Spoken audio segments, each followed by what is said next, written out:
et davantage ce processus, cette petite gymnastique mathématique qui n'est pas très difficile. Donc f-1 de sinus carré de xi sur xi carré en x. Alors par définition, c'est quoi le f-1? Donc 2 racine de 2 sur pi, 1 sur racine de 2 pi, intégrale de moins l'infini à plus l'infini, d'accord? La fonction c'est sinus carré de xi sur xi carré, puisque c'est un f-1 exponentiel ix xi dx. Vous êtes d'accord? Donc là, qu'est-ce que je disais tout à l'heure? Pour revenir à f-1, je peux le laisser comme ça. Alors si, je peux pour le moment le laisser comme ça. Alors si je veux faire apparaître le xi sur 2 ici, qu'est-ce que je dois faire? Eh bien, on va faire un petit changement de variable. On pose u égale xi sur 2. Pour faire apparaître, au lieu de sinus carré de xi, on va avoir sinus carré, xi égale u sur 2. C'est kiff-kiff de toute façon. Si xi est égal à u sur 2, u est aussi égal à xi sur 2. Donc en remplaçant xi ici par u sur 2, je retrouve exactement cette expression. D'accord? Alors, j'obtiens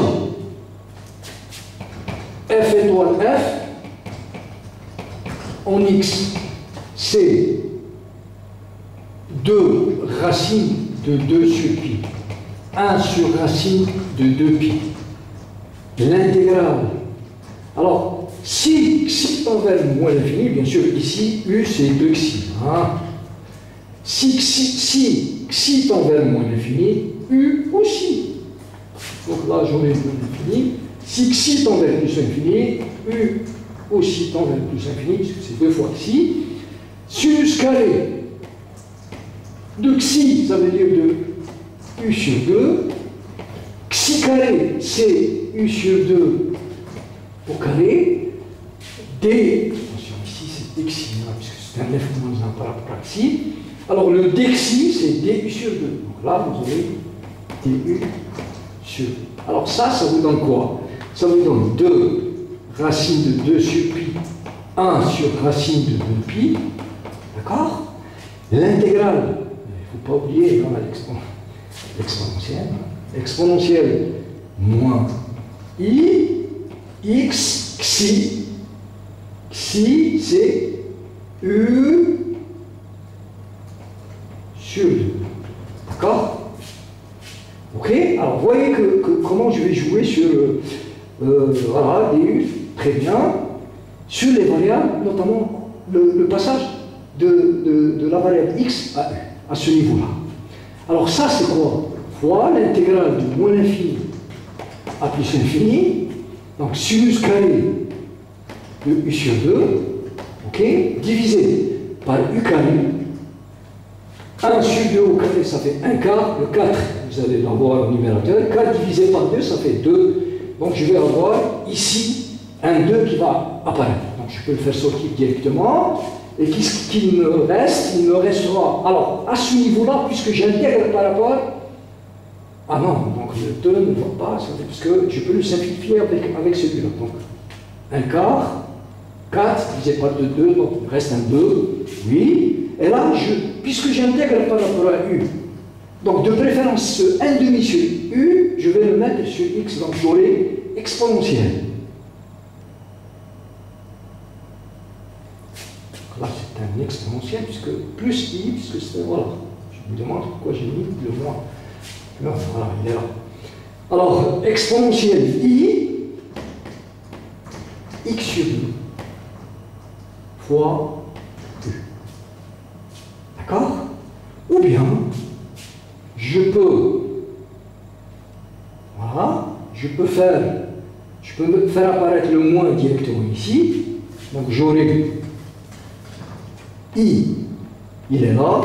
On a dit qu'on met le 1,5 sur x fois u. Ou bien si je veux faire apparaître la transformée directe, je mets un moins sur i, je multiplie moins 1 par moins 1 pour que je puisse avoir le plus 1. Voilà. Alors, si vous regardez bien cette formule, ça fait 2 racine de 2 sur pi fois 2, donc ça fait un 4 ici, d'accord? 2 fois 2, 4, racine de 2 sur pi. Le 1 sur 2 pi, l'intégrale de moins l'infini à plus l'infini. Sinus carré de u sur 2 sur u carré. Exponentielle moins i moins x sur 2. Ça c'est quoi? Ce n'est que la transformée de Fourier de cette fonction, calculée en quoi? En moins x sur 2. D'accord? Ou peut-être laisser carrément le plus i et dire que c'est la transformée inverse, comme ça. J'utilise ce que je veux. Soit je mets les deux moins et j'utilise la transformée de Fourier, soit je laisse le plus et j'utilise la transformée inverse. Donc, je peux faire les deux, je vais voir ce qui m'intéresse. Je prends ce qui m'intéresse. Puisque j'ai le droit de faire les deux, ben, ce qui m'intéresse, je l'utilise.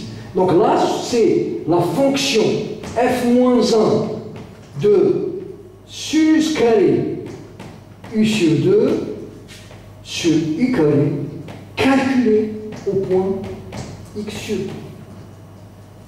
D'accord?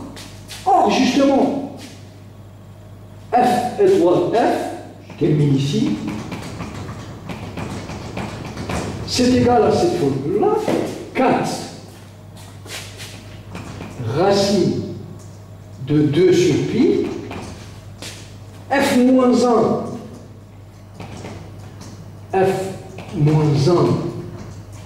de quoi? Du crochet en x sur 2. Ce crochet-là, ce crochet sinus carré u sur 2 sur u carré, ce n'est pas une transformée de Fourier de la fonction g. Donc voilà ce qu'il y a à l'intérieur du crochet, il est là. Donc là, j'utilise la variable u, ici j'utilise la variable xi, mais ça ne change rien au problème, parce que c'est des variables muettes. Utilisez ce qu'on voulait. Soit xi, soit u, soit s, soit t, ce que vous voulez. Donc là, si vous voulez que ce qui est entre crochets, c'est quoi? C'est la transformée de Fourier de g divisée par ce terme. Donc ça, c'est f de g, mais attention, en quel point? Point x sur 2. Tout cela, je l'écris en x sur 2.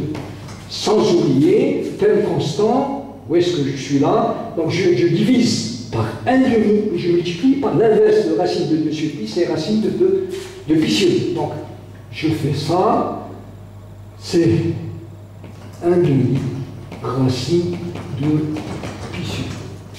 Puisque la transformée et la transformée inverse sont linéaires, eh ben, je peux faire sortir les termes constants. Donc, 4 sur 2, ça fait 2. Racine de 2 sur pi fois racine de pi sur 2, ça fait 1. Donc, j'obtiens 2 f moins 1 de f de g au point x sur 2. Or, justement, le f-1 de f n'est que la fonction elle-même, donc c'est 2 fois g que x sur 2. Donc voilà votre résultat. F étoile f, je vais effacer là-dessus et je vous donne exactement le résultat final que nous venons de trouver. Ok. Bien, c'est un calcul simple, mais qui demande un peu, bien sûr, de précision et de concentration. J'ai calculé f étoile f en x, j'ai trouvé que c'est 2 fois g de x sur 2. Je connais g, c'est la fonction qu'on vous a donnée, la fonction cliente vous donnée à la première question de l'exercice 8, de l'exercice 9, pardon. Ok? Donc ça, c'est quoi? Rappelez-vous, c'est 2 fois. Voilà.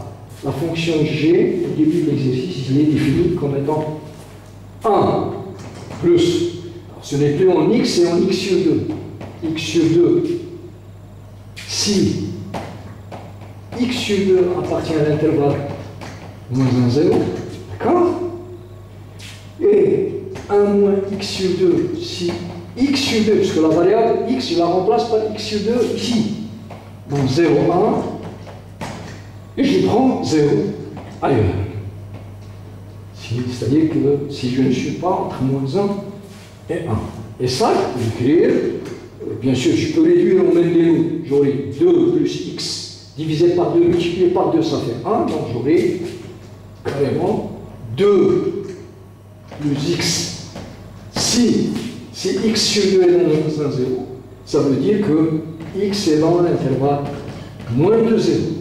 Et là, vous aurez 2 moins x divisé par 2 fois 2, ça fait 2 moins x. Si x est dans l'intervalle 0, 2, et finalement 0 ailleurs. Et ça, c'est bien une fonction triangle. Vous pouvez dessiner cette fonction, vous allez avoir aussi un triangle un peu étendu par rapport au premier triangle qui constitue le graphe de la fonction j. Donc voilà votre exercice numéro 9 achevé. On va passer à l'exo numéro 10, je fasse. Ok.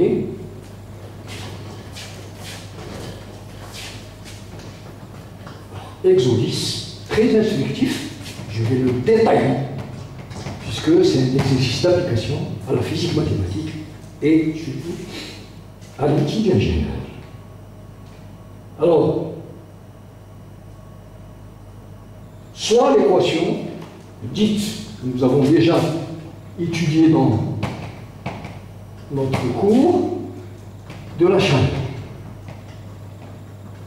Je vous ai expliqué que c'est une équation dérivée partielle d'ordre 2, linéaire, très simple,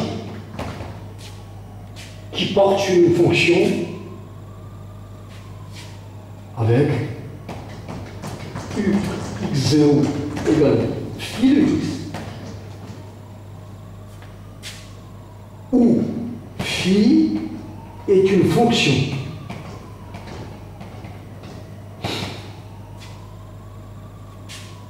de classe C infini,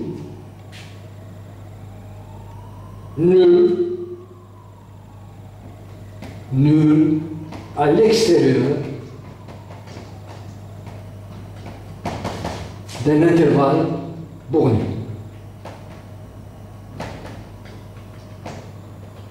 C'est-à-dire que c'est une autre manière de vous dire que votre fonction est continue, dérivable autant de fois que vous voulez, toutes ces dérivées sont continues. Si elle est nulle à l'extérieur de l'intervalle borné, elle est forcément L1. Donc cette fonction, là, c'est exactement, ça revient à dire que phi est dans L1 de R, elle admet une transformée de flux. Alors cette équation dérivée partielle, donc vous avez une fonction, vous dérivez une fois par rapport à t et deux fois par rapport à x. Ça veut dire que votre fonction u dépend de deux variables. La variable d'espace x et la variable du temps t. D'accord? X est dans R et t est supérieur à 0. Alors cette équation porte un nom en mathématiques et en physique. Nous l'appelons l'équation de la chaleur.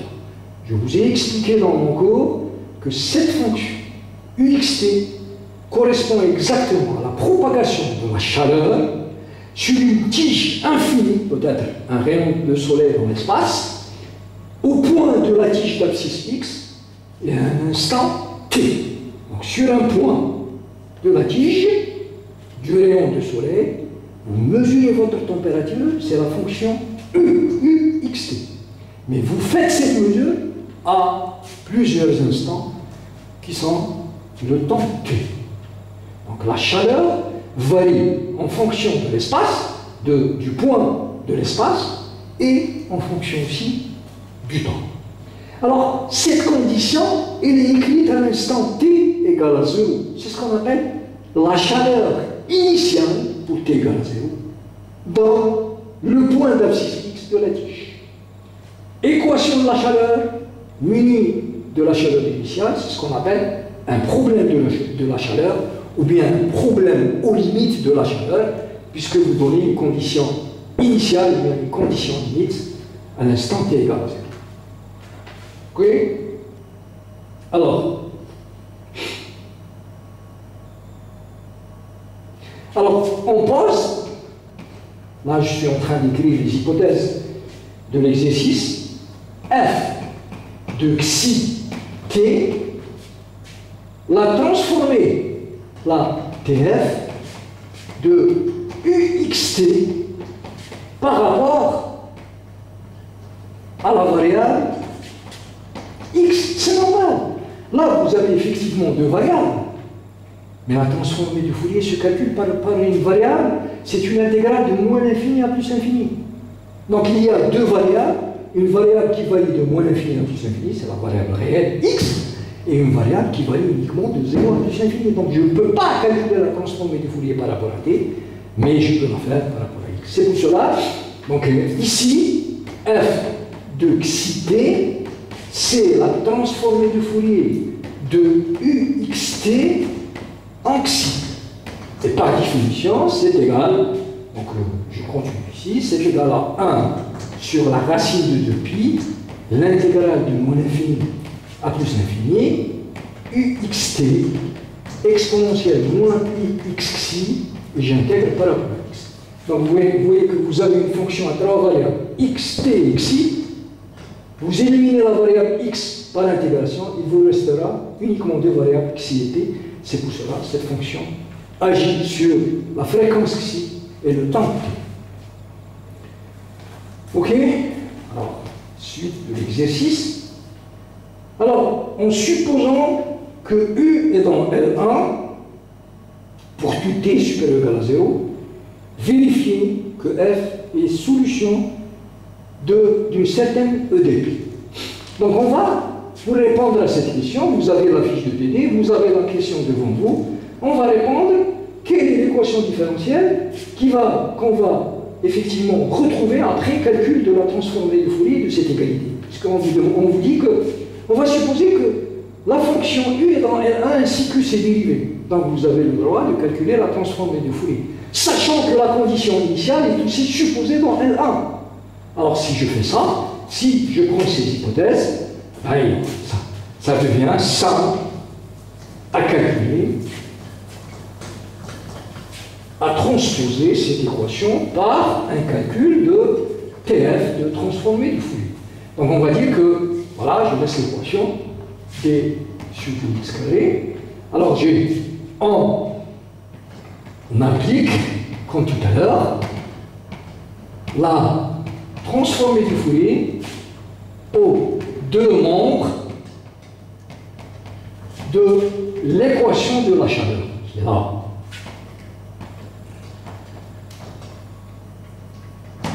Alors qu'est-ce qu'on obtient? On obtient F. Ça, c'est un calcul que nous avons fait au cours. Hein. Mais il vaut mieux le répéter, ça ne fait rien, en xt. Et vous calculez ça en xi. Donc ça, c'est le côté droit, le côté gauche de l'égalité. Le côté droit, c'est f du sur dt en xt à calculer en xi. Vous êtes d'accord? Or, rappelez-vous que la dérivée seconde par rapport à la variable de la transformée de Fourier, hein, je rappelle cette formule à côté, hein, si je calcule f de la dérivée d'ordre m en x en xi, sachant que la fonction f, ainsi que toutes ses dérivées successives de 1 jusqu'à m sont des fonctions L1, ça c'est xi puissance m, quel que soit l'ordre de dérivation, à partir de 1, même à partir de 0, la formule reste vraie, f de f en x à calculer sur la variable de fréquence xi. Donc finalement, j'obtiens, côté gauche de l'équation, j'obtiens i xi carré fois la transformée de Fourier de la fonction u en xt calculée sur xi égale f de du sur dt. Alors là, peut-être il faut le justifier, ça ne fait rien, je l'écris pour le moment comme ça, et je vais le justifier à côté. Alors, si je vais ce côté droit de l'équation, si je transforme la dérivée par Fourier de u par rapport à t, donc j'aurai f du sur dt, xt en xi, ce n'est que 1 sur racine de 2pi, l'intégrale de moins l'infini à plus l'infini, la dérivée de u par rapport à t, en xt bien sûr, fois l'exponentielle moins xi, puisque c'est une transformée en x et non pas en t, et j'intègre par s. Vous remarquez que là, vous avez une intégrale par rapport à la variable x, et vous dérivez par rapport à la deuxième variable indépendante qui est t. Donc, dériver par rapport à t, vous pouvez la laisser tant qu'elle est, comme vous pouvez la faire sortir l'intégrale, puisque c'est une intégrale qui porte sur une variable tout à fait indépendante du temps. Donc j'obtiens finalement du sur dt de tout ce qui reste. Si j'enlève la dérivée, vous voyez que ce qui me reste, ce n'est que f de u xt calculé sur la fréquence xi. Donc j'obtiens finalement, alors, notre équation c'est moins I carré c'est moins 1, xi carré. On a dit tout à l'heure que f de uxt, on la note grand F de xi t, est égal à df sur dt xi t. Vous voyez que c'est une équation très simple, surtout si je suppose que la fonction dépend d'une variable t, et je suppose que le xi est un paramètre. Donc, je peux traiter cette égalité comme étant une équation différentielle ordinaire d'ordre 1 qui dépend d'un paramètre xi. Comment? Comme étant moins xi carré. F, c'est pas la peine de faire apparaître les variables. La variable c'est t, et xi va jouer le rôle d'un paramètre. C'est égal à f'. Et ça, il n'y a pas plus simple parmi les équations différentielles que cette équation. C'est une équation différentielle, linéaire, d'ordre 1, d'accord? Donc, puisqu'elle est linéaire, la variable séparée, je peux l'intégrer, je peux séparer les variables et l'intégrer facilement. Alors, j'obtiens, je rappelle que tout ce calcul, nous l'avons vu dans les séances précédentes du cours. Ça fait quelques jours. Hein. Donc finalement, j'obtiens f carré divisé par f égale moins xi carré. D'accord? Je divise par f, il me reste moins xi carré. Alors j'intègre, mais attention, ça, je considère cette équation différentielle par rapport au temps, puisque la dérivée se fait en t. Donc si j'intègre, j'aurai l'intégrale de f' sur f dt, bien sûr, égale l'intégrale de moins xi carré dt, ça fait moins xi carré t plus alpha. Donc là, vous voyez que vous avez une dérivée logarithmique, son intégrale, ce n'est que le logarithme du module de f, toujours en xi t, c'est pas la peine de faire apparaître les variables, égale à moins xi carré exponentielle, pardon, là, bien, je laisse ça, moins xi carré t plus alpha. Donc si j'enlève le logarithme, je vais mettre l'exponentielle, je vais avoir module de f égale exponentielle alpha, exponentielle moins xi carré t. Bien sûr, auparavant, je vous ai expliqué comment enlever la valeur absolue. Là, vous avez toutes les constantes non nulles, positives. En enlevant la valeur absolue, vous allez avoir le plus et le moins. Donc, toutes les constantes réelles positives et les constantes réelles négatives. Vous remarquez que cette équation a donné une solution évidente, c'est la solution nulle. Donc, cette constante nulle permet d'écrire que f de xi t, c'est une constante arbitraire C dans R fois exponentielle moins xi carré fois t. Or, justement, faites attention, en intégrant par rapport à t et en considérant que xi est un paramètre, cette constante d'intégration doit forcément dépendre de xi. Donc je ne voulais pas l'écrire tout à l'heure pour ne pas vous brusquer les choses, mais là il faut faire apparaître la variable xi, le paramètre xi, comme étant un paramètre qui porte sur cette constante c. Alors, ce qui est sûr, c'est que en passant à l'instant t égale à 0, je peux récupérer cette constante d'intégration. Ah, si je remplace t par 0 à gauche, j'aurai f de xi 0, et à droite, j'aurai c xi fois exponentielle 0, ça fait 1. Or, justement, c'est quoi f de xi 0? F de xi 0, rappelez-vous, c'est exactement f de la fonction uxt mais je prends ça en xi, et à l'instant t égale à 0. Donc je peux enlever le t ici et le remplacer par 0. Et ça me donne f de la condition initiale que nous avons appelée phi de x en xi. D'accord? Et je vous ai dit tout à l'heure que mes hypothèses veulent dire que la fonction phi est dans L1, donc cette transformée de Fourier existe forcément. Alors, pour conclure, ce qui m'intéresse, c'est de trouver la solution UXT. Jusque-là, je suis en train de travailler uniquement sa transformée de Fourier par l'inverse, par la transformée de Fourier inverse. Je peux récupérer la solution sans trop de mal. Donc finalement, reprenons un peu f de xi t.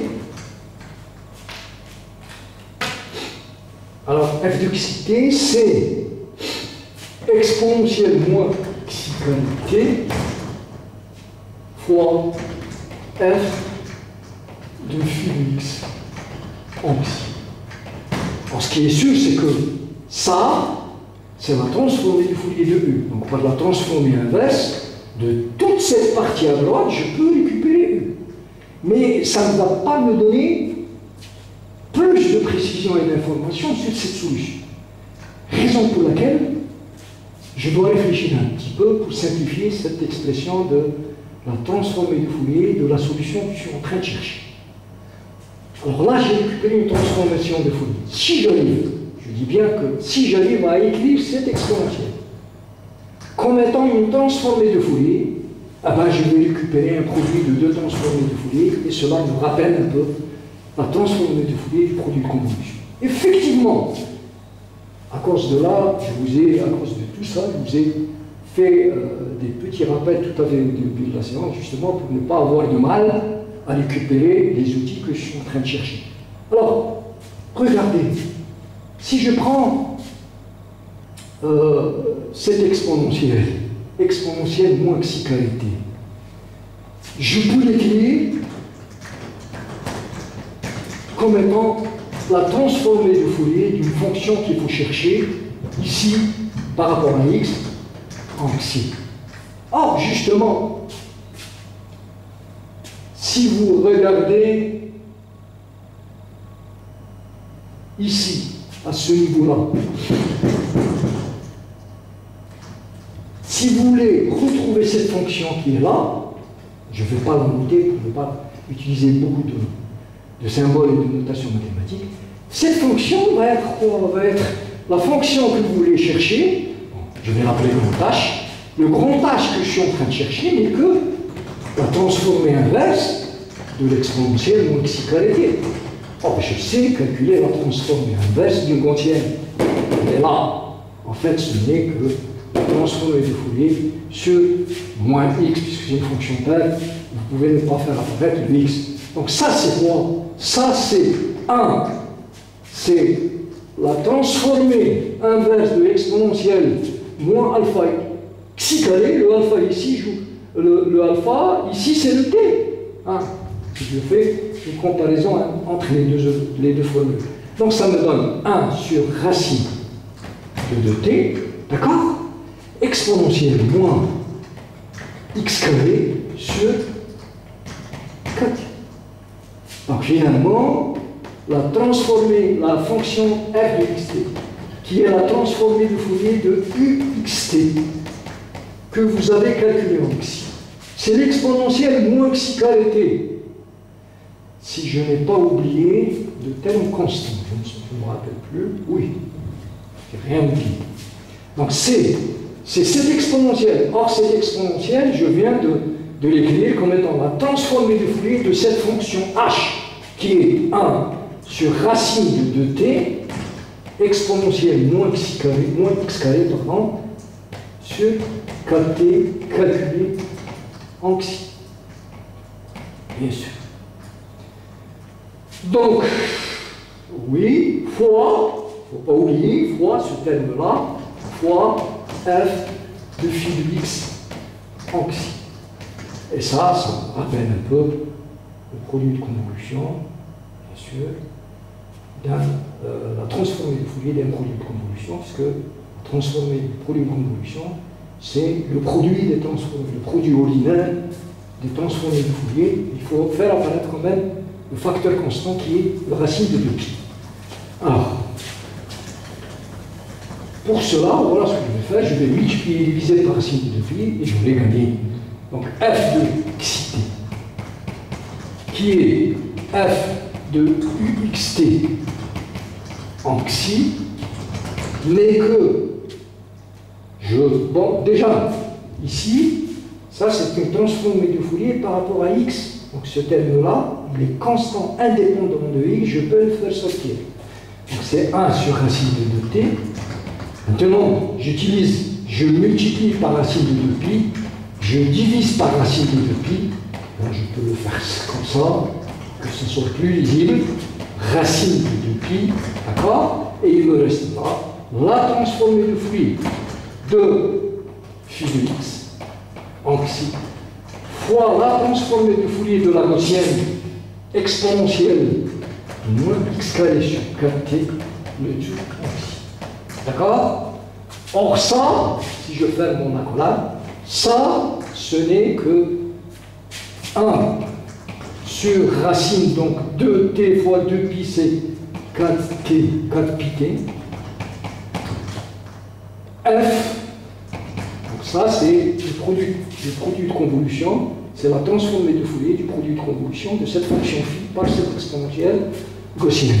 Donc ça c'est phi de x convolue avec exponentielle moins x carré sur 4t, le tout calculé en xi.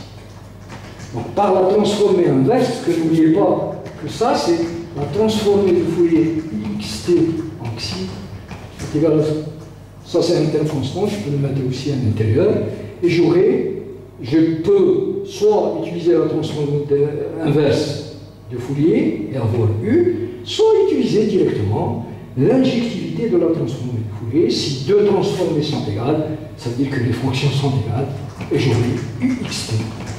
C'est 1 sur racine de 4πt phi convolu avec exponentielle moins x carré sur 4t. Donc sinon, je peux appliquer la définition, c'est 1 sur racine de 4πt. C'est quoi un produit de convolution? C'est l'intégrale de moins l'infini à plus infini, la fonction phi au point t, l'autre fonction au point x moins t, je remplace x par x moins t, donc j'aurai x moins t au carré sur 4t, et j'intègre tout ça par rapport à t.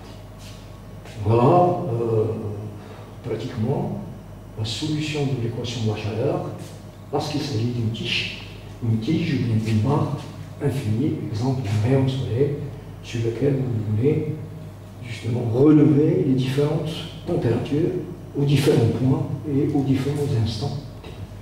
Donc voilà l'équation de la chaleur résolue facilement.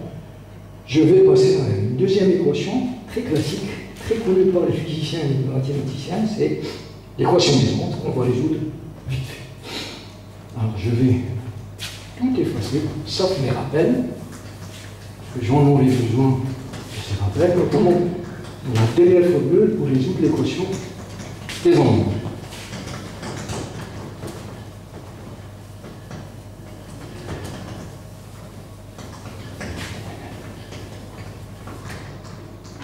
Alors vous avez l'exercice sur votre fiche de TD, je vais juste écrire l'essentiel pour pouvoir résoudre, toujours dans le cadre de l'exo 10, deuxième question, on va résoudre l'équation dite des ondes.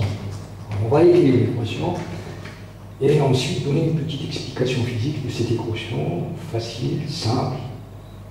D'accord? Alors c'est une équation du type, en fait on dit équation des ondes ou problème. Il s'agit en fait d'une équation plus des conditions initiales. Problème des ondes ou des cordes vibrantes. Tout dépend des opérations.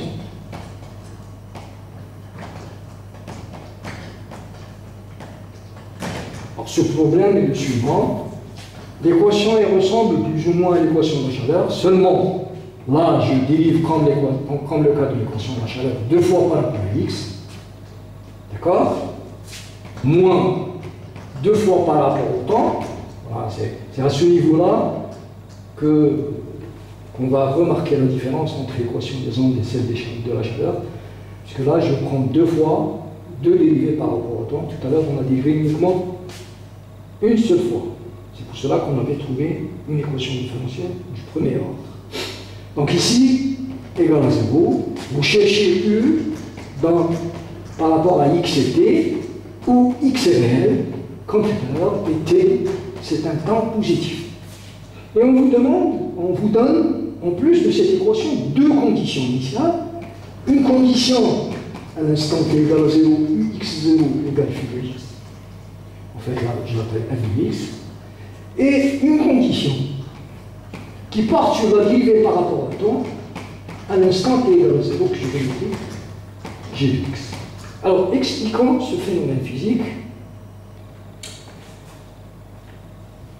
Alors, cette équation, effectivement, elle modélise physiquement un phénomène des ondes. Alors, imaginez que vous avez, par exemple, dans l'espace, une onde sonique. Vous avez un son qui se propage dans l'espace, et vous voulez effectivement mesurer l'impact du son, la teneur, la valeur du son, hein, en un point X de l'espace. Ici, on va suivre un chemin rectiligne infini, très mince, à une seule dimension, où je mesure l'impact du son, la valeur du son, au point X à un instant T. Alors, cette valeur du son, physiquement, est modélisée par cette équation. C'est une équation dérivée partielle, puisque la fonction u dépend de x et de t, d'ordre 2, puisque je dérive 2 fois par rapport à x et t, qui est linéaire, parce que je n'ai pas de linéarité dans l'équation, qui est même homogène, puisque le second membre est nul, et on vous donne une condition initiale, ux0, ça c'est exactement la position de l'onde à l'instant t égale à 0, et une deuxième condition initiale qui porte sur la dérivée par rapport au temps, c'est ce qu'on appelle la vitesse initiale de l'onde, toujours à l'instant t égale à 0. Donc, une équation des ondes, une position initiale de l'onde et une vitesse initiale de l'onde vous donne ce qu'on appelle le problème des ondes. Alors, ce problème peut aussi modéliser des cordes vibrantes. Imaginez que vous avez une corde infinie qui vibre dans l'espace ou ailleurs, et vous voulez effectivement mesurer toujours la teneur des ondes, par exemple une onde sismique, parce qu'il s'agit d'un séisme. On peut effectivement modéliser les ondes sismiques par cette équation et par ces conditions initiales. Lorsqu'il s'agit d'une onde finie, là on n'utilise plus la transformée de Fourier, on utilise l'outil du chapitre 6 que nous avons fait avant le 12 mars, c'est les séries de Fourier. Alors on me demande de résoudre ce problème, je lis mes questions. Alors on va supposer que tout est dans L1. Qu'on cherche la solution U dans L1. En fait, ici, U ainsi que toutes ses dérivées par rapport à X et par rapport à T doivent être dans L1 pour pouvoir effectivement calculer cette transformée de Fourier, pour garantir son existence. Et on va supposer aussi que les conditions initiales sont dans L1. Ça, c'est obligatoire. C'est des conditions suffisantes qui ne sont pas nécessaires, mais de préférence, supposons que tout est dans L1 et essayons de trouver cette solution. Donc on pose, voilà, je suis les notations de l'exercice, Y, grand Y, T, c'est la transformée de Fourier de U. Ici, c'est le même problème que celui de l'équation de la chaleur. Vous avez deux variables, une variable X de position dans R, une variable temporelle qui est dans la demi-droite positive. La transformée de Fourier, c'est une intégrale étendue sur toute la droite réelle. Donc si vous voulez transformer une fonction de ce type-là en Fourier, il faut suivre la variable qui varie dans R, c'est la variable X. Donc c'est pour cela que je peux mettre un X ici pour dire, attention, vous avez deux variables, mais vous transformez uniquement par rapport à X et vous calculez en X. D'accord ? Ça, à titre de rappel, c'est 1 sur racine de pi. l'intégrale de moins l'infini plus l'infini, la fonction uxt exponentielle, bon là j'utilise une autre variable, j'utilise ce que je veux, x, xi, y, ce que vous voulez, exponentielle moins xy, j'intègre par rapport à x, j'ai trois variables en jeu, x, y et t, j'intègre par rapport à x, j'élimine la variable x, il ne me reste pas uniquement une variable en y et en t. Alors, montrer que, première question, montrer que grand Y en Y0, c'est la transformée de Fourier de la fonction f de x en y. Et f, voilà, et dy par rapport à t en y0, c'est f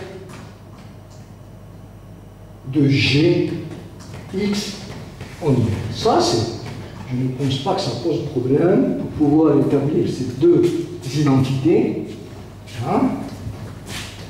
Il suffit d'utiliser la définition. Alors, si je regarde, c'est quoi grand Y, Y0? Ben, revenez à la formule précédente. Si vous remplacez t par 0, vous allez calculer Fourier par rapport à x de ux0. Or, dans le problème, ux0, ce n'est que la fonction f, donc Fourier de la fonction f de x en y, bien sûr.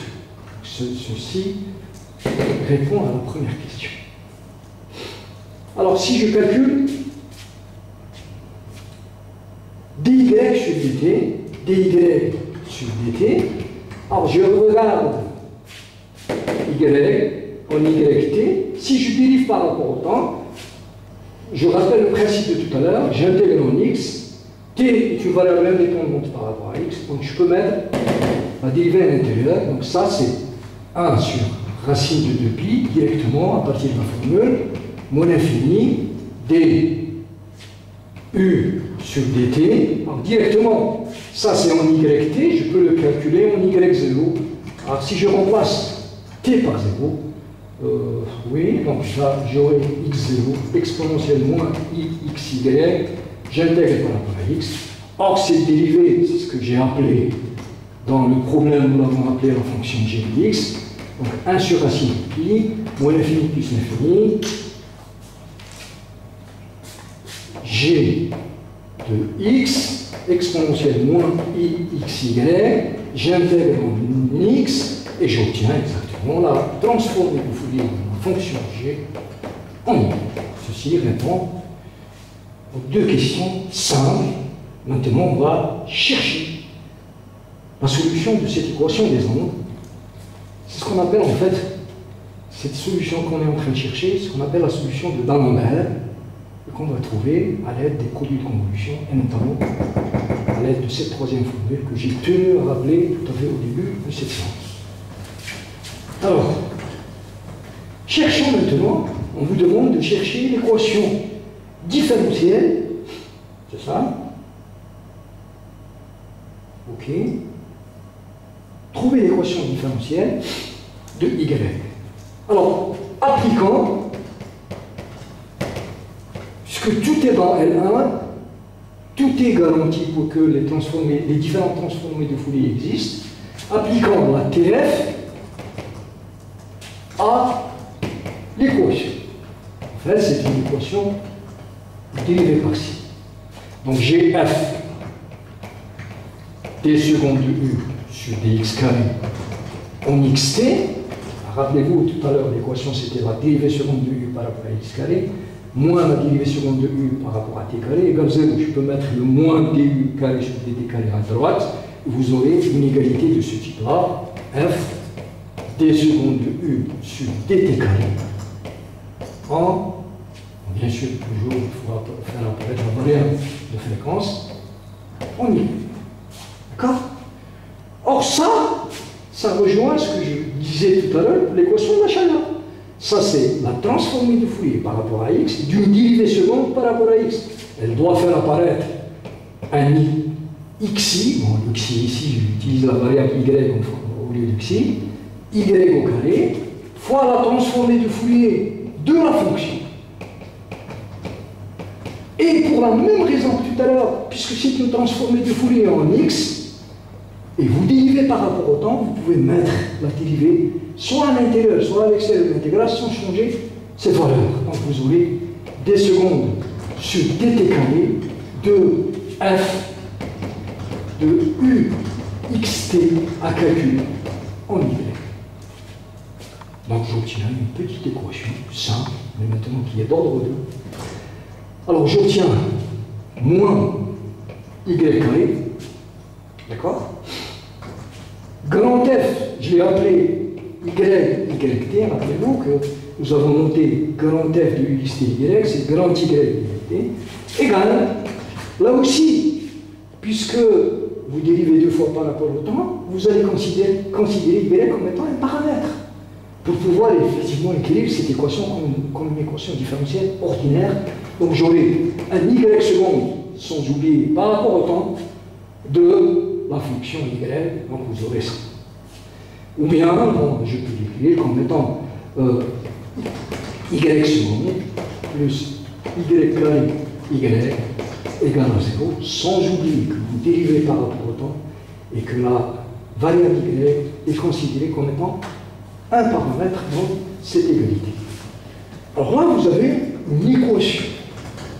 Ça, c'est une équation différentielle. Pour y fixé, ça, c'est constant. Différentiel. Linéaire. D'ordre 2. Homogène. Tout le monde sait, bien sûr, résoudre ce type d'équation en passant par l'équation caractéristique.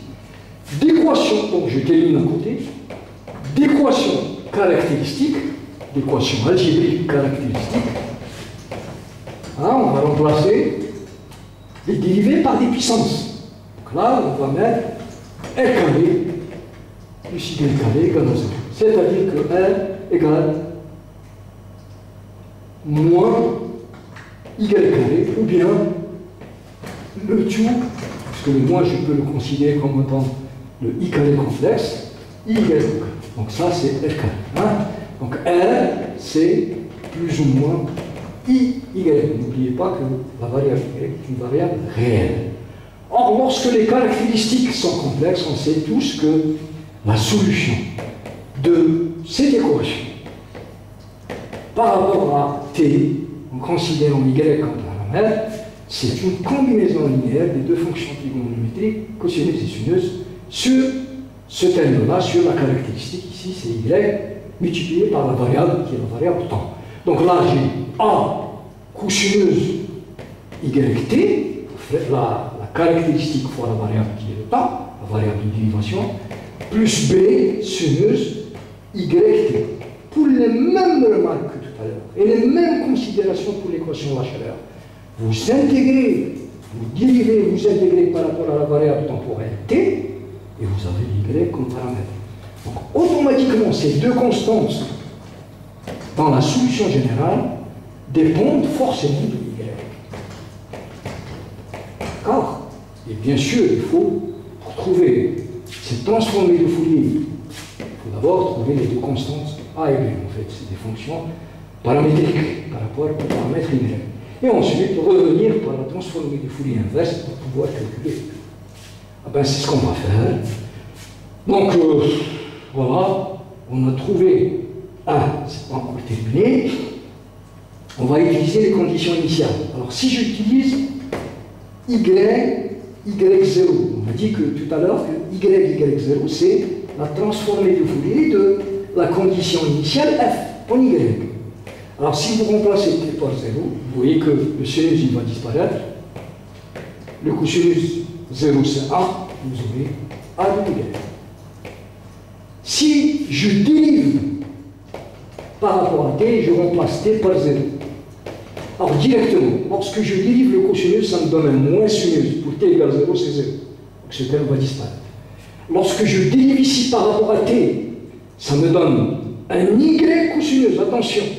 Donc ça me donne un Y B de Y fois le cosinus YT. Alors, lorsque je remplace t par 0, le cosinus c'est 1, donc le BY, c'est quoi? C'est DY, c'est tout ça, pour être plus clair, tout ça, c'est la transformée de Fourier de la fonction G en Y. Donc, à partir de là, je peux définir, je peux trouver